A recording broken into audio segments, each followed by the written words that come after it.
When Melissa was 14 years old, her father sold her to a crank cook named Possum for 2 pounds of crystal meth and a broken-down Trans Am. Possum kept her chained to a rusty wood stove during the day with a mason jar of water and a box of Cheerios, while he worked in the lab back behind the trailer, breaking Sudafed and ephedrine tablets down into glass-like shards of amphetamine. In the evening, Possum would swing open the door, the cat-piss stench of burning chemicals wafting into the tiny trailer, and unchain her so she could make him meals, wash dishes, and mop. At night, as the bullfrogs began to bark and the crickets chirped, she would press her fist into her mouth, trying to stifle her cries of pain as he lay upon her, his rank smell of sweat and chemicals overwhelming her. 2 months later, a couple of Boy Scouts found her naked corpse in a drainage ditch in a patch of woods outside of Eureka, California, a pale tangle of limbs sticking out of the trash and sewage of the dirty culvert. Though the case officially went to Homicide Detective McClenny, Detective Standler had been at the crime scene assisting. Standler had helped take her by the arms and pull her remains from the rank sewer water and debris. As her body rose up from the muck, her head had lolled to the side, and her wide, staring eyes had looked straight at him. For a moment, Standler thought he saw a flicker of life register in them, though her gray, bloated face clearly revealed she was long, long dead.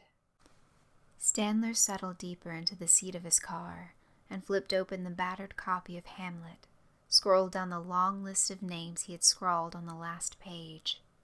What a terrible week. Suspended and out on bail, looking at manslaughter charges. He was parked in front of the police chief's suburban home, waiting for the fat loser to arrive home from work.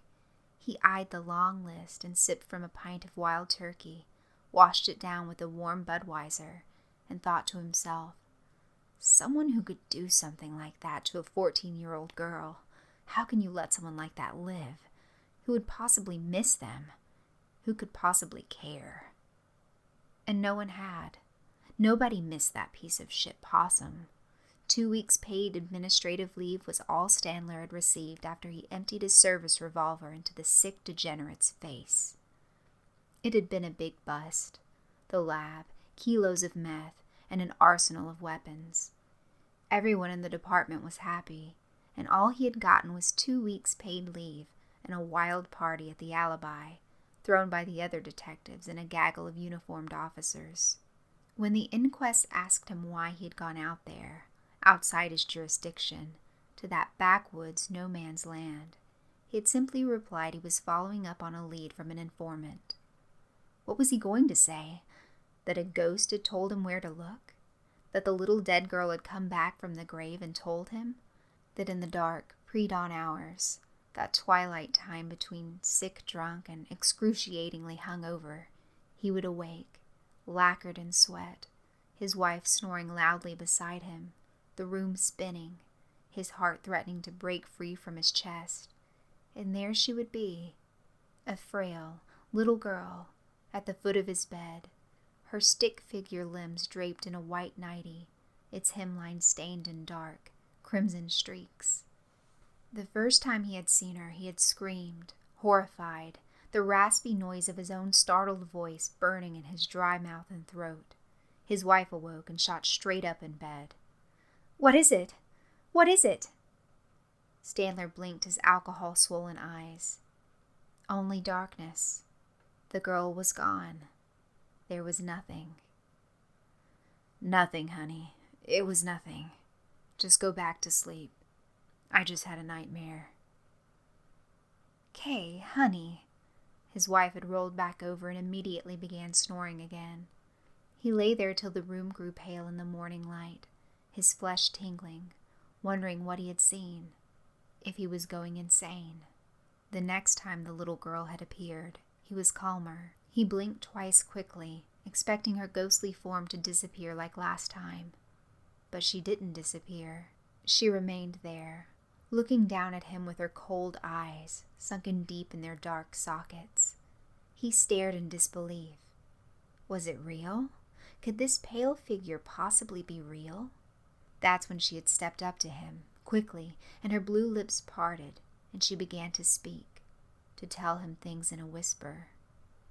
He thought he could smell the grave on her breath as she murmured in his ear about the night her father had sold her to Possum.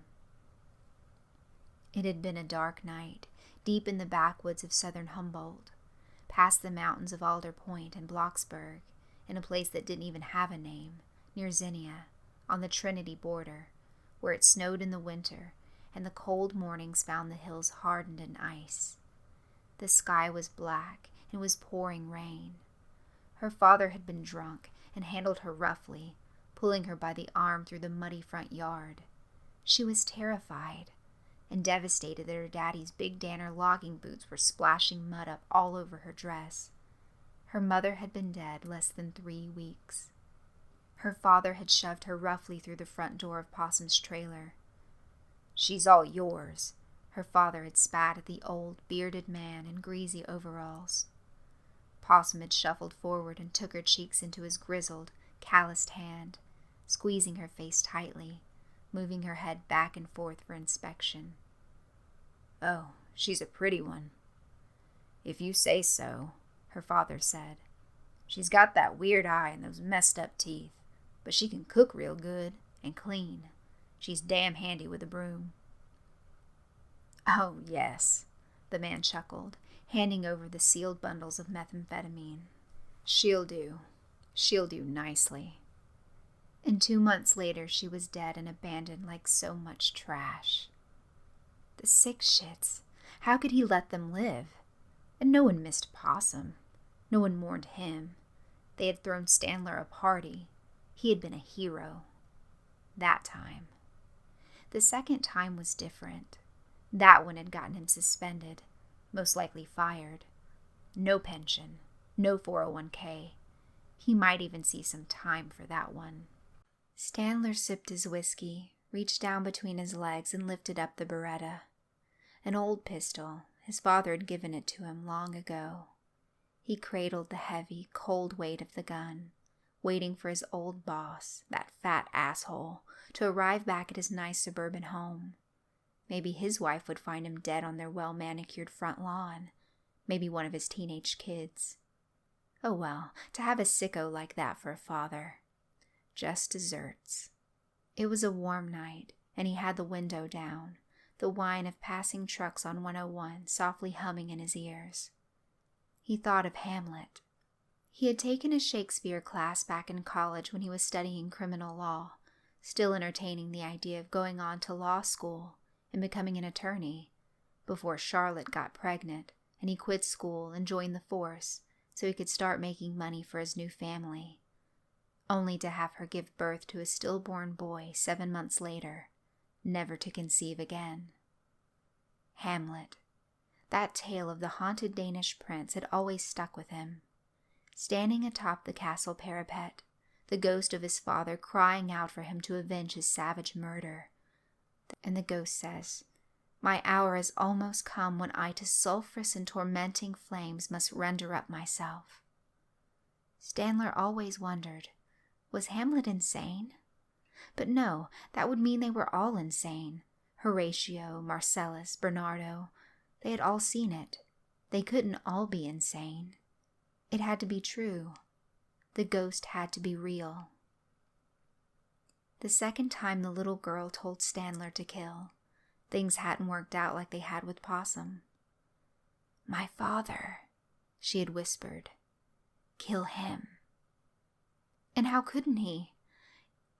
Anyone who could do something as sick as sell their own daughter surely deserved to die. She described his car, where he would be, the pound of meth Standler would find in the trunk, the Glock he always kept under his seat.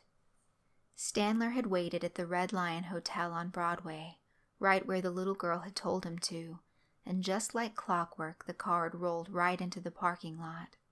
Standler had been amused at the look of surprise on the man's face when he strolled up with his .38 leveled right at eye level, squeezing a round off before the jerk even had a chance to utter a word. But there was no meth in the trunk, no gun under the seat. and it ended up it wasn't her father at all. At least, that's what the investigators said. They claimed it was just some businessman from Santa Rosa. But when Melissa appeared before him the next night, shimmering and ghastly in the moonlight, she told him, no, it had been her father. They were lying, all of them, lying liars, the little girl had whispered to him with her pale, blue lips and graveyard breath. They had tried to hide it. It was a conspiracy, and they had fired him because the police chief was in on it. That's why the police chief was next. He had to go. That's why Standler sat in his car outside his house, a pistol cradled in his hands. He had to kill his old boss, off that meth-dealing, slave-keeping, degenerate son of a bitch. And there were more. There are many of them, the frail ghost had murmured. His wife was one of them. She had made the list. She was a cheating meth addict, screwing the whole department for crank. The little girl had told him all about it, late at night, moments before the morning, when the earth swelled silent and cold, and his heart beat so it threatened to leave his chest. Yes, there were many of them, a whole list, and it was a long list.